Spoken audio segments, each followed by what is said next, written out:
धूर्त अंग्रेजों ने अवध भी हड़प लिया और धीरे धीरे हमारे साम्राज्य के आसपास के सभी राज्यों को ब्रिटिश साम्राज्य में मिलाने की चेष्टा कर रहे हैं। उनके आतंक से आतंकित होकर अधिकांश नरेश उनकी शर्तों के अनुसार संधि पर हस्ताक्षर कर रहे हैं। वो सभी छोटी रियासतें थी जो अपनी संप्रभुता बचाने में सक्षम नहीं थे। ग्वालियर जितनी बड़ी रियासत है उतनी ही बड़ी हमारी सेना भी है और सिंधिया नरेश फिरंगियों को मुंह तोड़ जवाब देने में सक्षम है और हम कभी अंग्रेजों से किसी भी प्रकार की संधि नहीं कर सकते।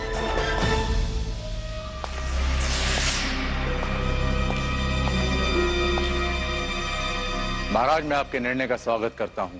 हम अपनी अखंडता को बनाए रखने में पूर्णतः सक्षम हैं। एक अकेली महारानी लक्ष्मीबाई ने अंग्रेजों को लोहे के चने चबवा दिए, लेकिन दुख तो इस बात का है हम उनकी कोई सहायता नहीं कर पाए। व्यवधान के लिए क्षमा चाहता हूं महाराज, परंतु अत्यंत आवश्यक समाचार लेकर आया हूं। बताओ। ग्वालियर सीमा पर विशाल सेना ने पड़ाव जमाना शुरू कर दिया।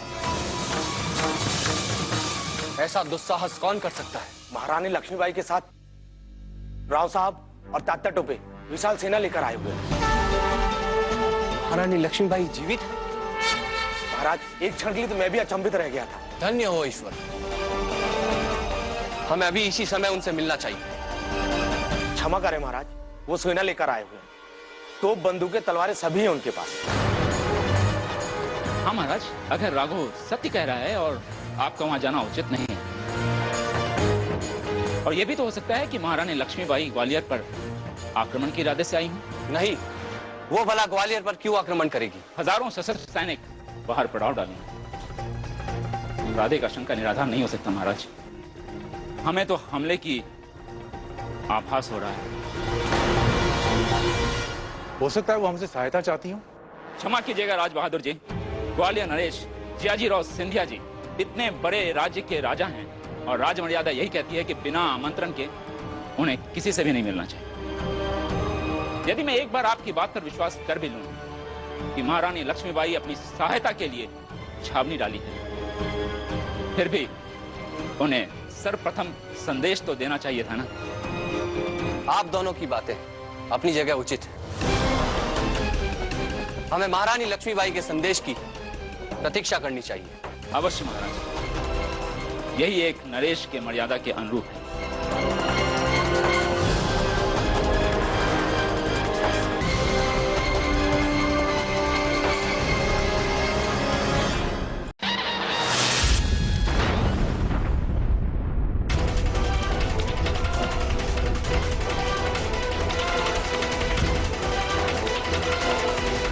हर हर महादेव, हर हर महादेव।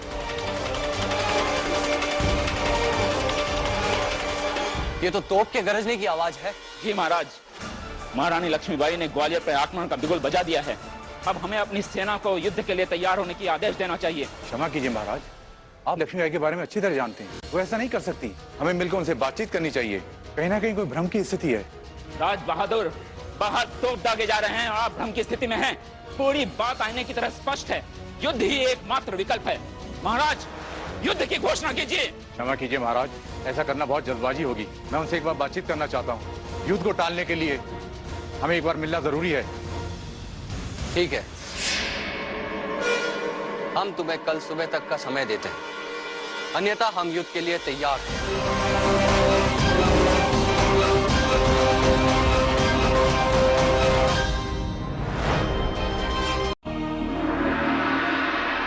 राजा बहादुर अभी तक नहीं आए। महाराज, महाराज, अंग्रेज ने अभी भी ये पत्र भेजा है। बहुत बुरा समाचार है। कैसा समाचार? ग्वालियर नरेश महाराज जियाजीराव सिंधिया, इस पत्र को महारानी विक्टोरिया का ही पत्र समझिए। हमारे गुप्तचरों ने आपका एक मंत्री को संदिग्ध गतिविधियों में लिप्त पाया है। आपको जानकर दुख होगा कि आपकी रियासत में से कुछ लोग विद्रोहियों के साथ मिलकर ब्रिटिश साम्राज्य के खिलाफ षड्यंत्र रच रहे हैं। ऐसी गतिविधि आपकी रियासत के साथ साथ हमारी हुकूमत के लिए भी खतरा है। अब आपको यह निर्णय लेना होगा कि आप हारे हुए विद्रोहियों का साथ देकर ब्रिटिश हुकूमत से दुश्मनी चाहते हैं या हमारी जीत का हिस्सा बनकर ग्वालियर पर निर्भय होकर शासन करना चाहते हैं। हमारा ऐसा कौन सा मंत्री हो सकता है? उन्होंने उस मंत्री का नाम लिखा है? जी नहीं महाराज, कोई मंत्री का नाम नहीं है। नहीं, ऐसा संभव नहीं। वो हवा में तीर चला रहे। महाराज, महाराज, हम आपकी ही प्रतीक्षा कर रहे हैं। देरी से आने के लिए क्षमा चाहता हूं महाराज, परंतु एक बहुत महत्वपूर्ण समाचार लेके आया हूं। हम सबके साथ किसी ने षड्यंत्र किया है। महारानी साहब ने संदेशा भेजा था।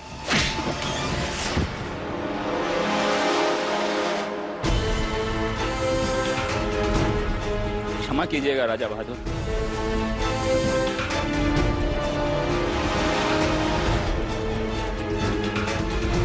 ये क्या है राजा बहादुर जी?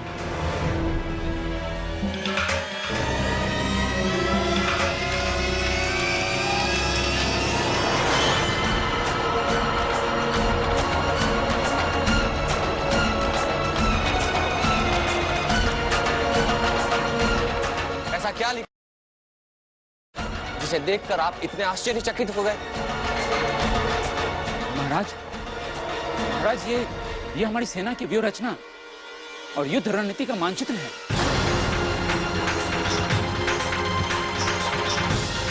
ये आपके पास कहां से आया? इसे तो हम अपनी निगरानी में शस्त्रागार में रखते हैं और युद्ध से पहले किसी को इसके आकलन की अनुमति नहीं देते।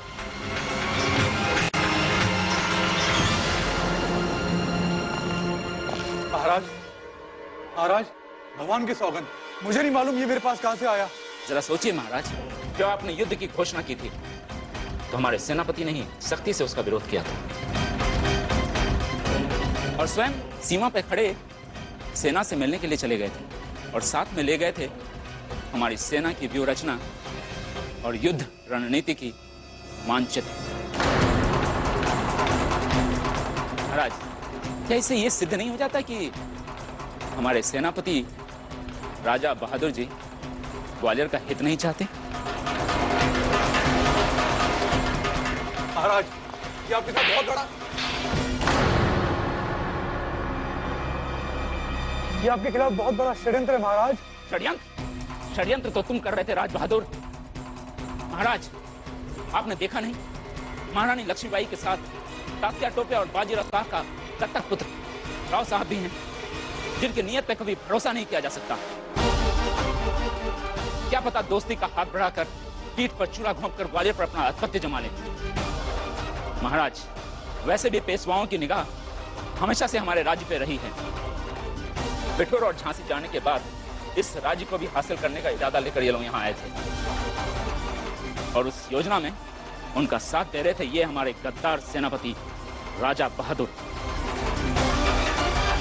डाल दो इस देशद्रोही को कारागार में। महाराज, महाराज, मैं निर्दोष हूं। महाराज, महाराज, महाराज, महाराज। महाराज, यदि अंग्रेज पत्र भेजकर उस मंत्री के बारे में हमें अवगत नहीं कराते तो हमें अपने राज्य के इतने बड़े देशद्रोही राजा बहादुर के बारे में पता ही नहीं चलता। मेरे विचार से हमें अंग्रेज से संधि कर लेनी चाहिए।